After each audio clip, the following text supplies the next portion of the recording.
te souhaite la bienvenue dans cette nouvelle review tarot. Aujourd'hui, encore un petit craquage que j'ai eu chez Nico, Salon des Arcanes. Pareil, comme le Dark Mansions, j'ai attendu qu'il soit en stock chez Nico pour pouvoir l'acheter. Tu vas voir qu'il est très très beau. Il s'agit du Dark Reflections Tarot.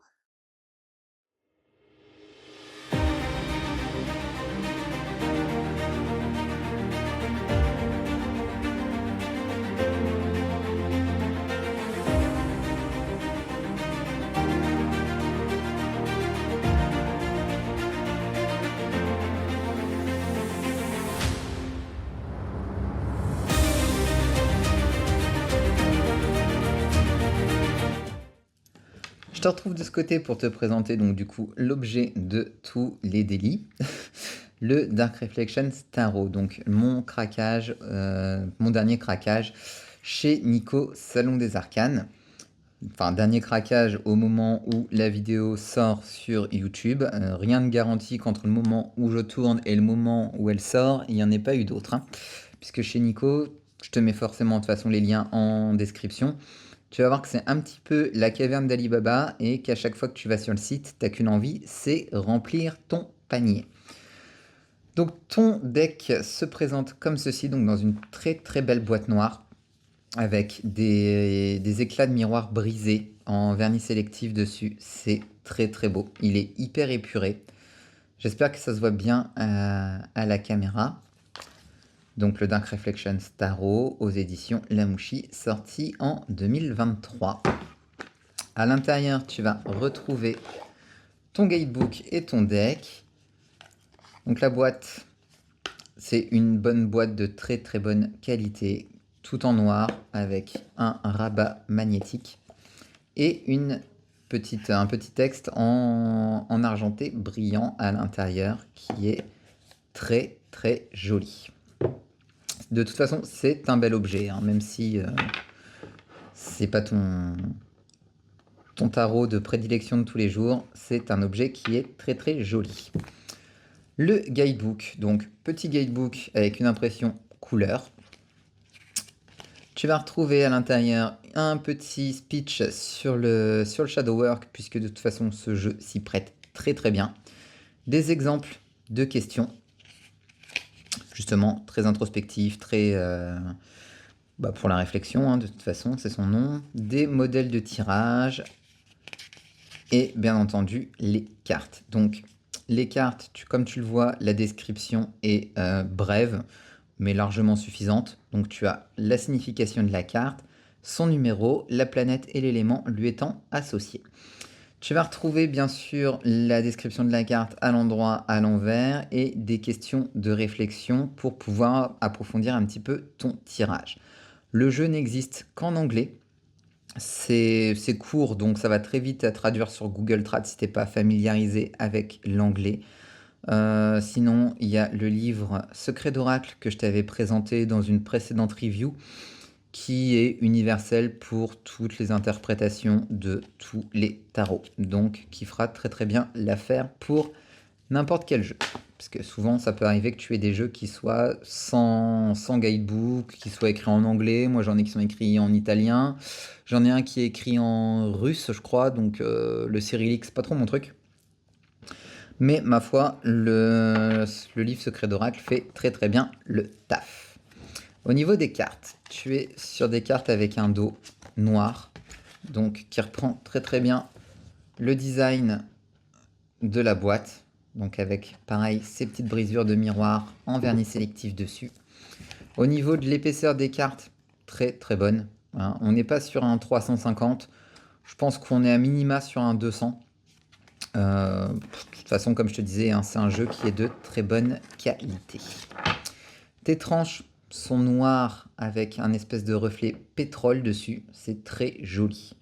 Donc niveau esthétique, dans ce jeu, il se pose là, je trouve. Même au niveau des illustrations, tu vas voir qu'elles sont toutes très très jolies. Donc là, le jeu, il n'est pas forcément dans l'ordre. Peut-être bien seulement les suites pour pouvoir te montrer. Mais là, je ne l'ai pas remis dans l'ordre pour la vidéo, puisque j'ai déjà fait des tirages avec. Donc tu vois, Toutes les cartes vont être dans des dégradés comme ça de rouge, de marron, de bleu, de violet. C'est très très beau et très bien fait. Tu vas voir qu'on est dans une ambiance de toute façon très dark. Tiens, même la tempérance qui d'habitude a un visage sympathique, là, bah, elle n'a pas l'air hyper sympa. La mort me fait penser à Sleepy Hollow.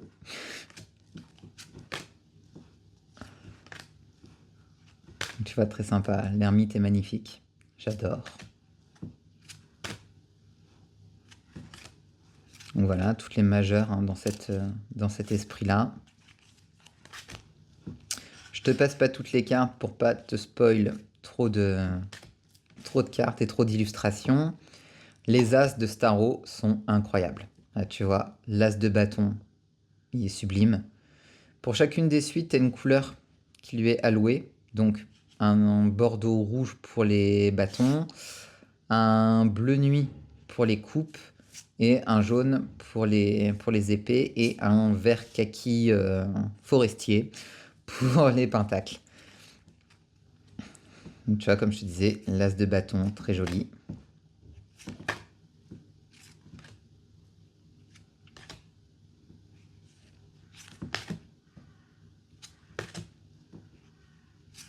Donc des très belles illustrations à chaque fois.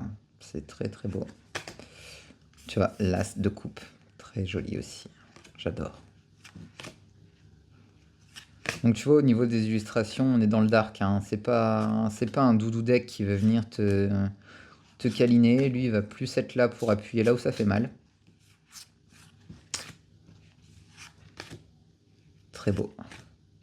Les épées aussi, la suite d'épées, elle est incroyable. Le 3 d'épée.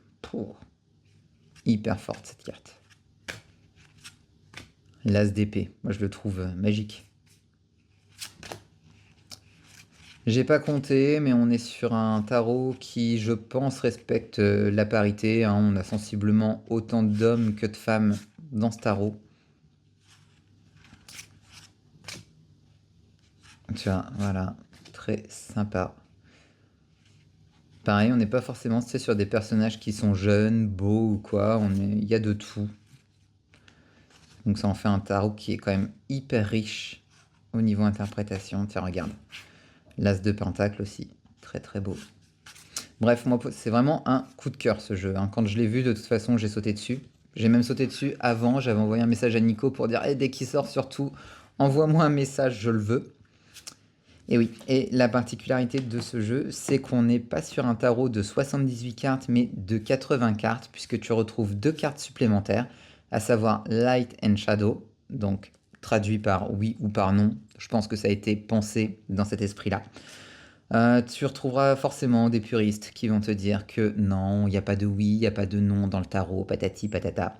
Lors de ton tirage, ces 2 cartes, si jamais elles te dérangent, tu as juste à les retirer et on n'en parle plus. Moi, je trouve que c'est une bonne idée de les avoir inclus. Ça peut être sympa dans un tirage. Donc voilà, j'espère que tu le trouves aussi beau que moi, ce jeu. De toute façon, je te mets tous les liens dans la description pour pouvoir te le procurer. Il est récent, donc toujours édité. Et je t'encourage à passer par Nico.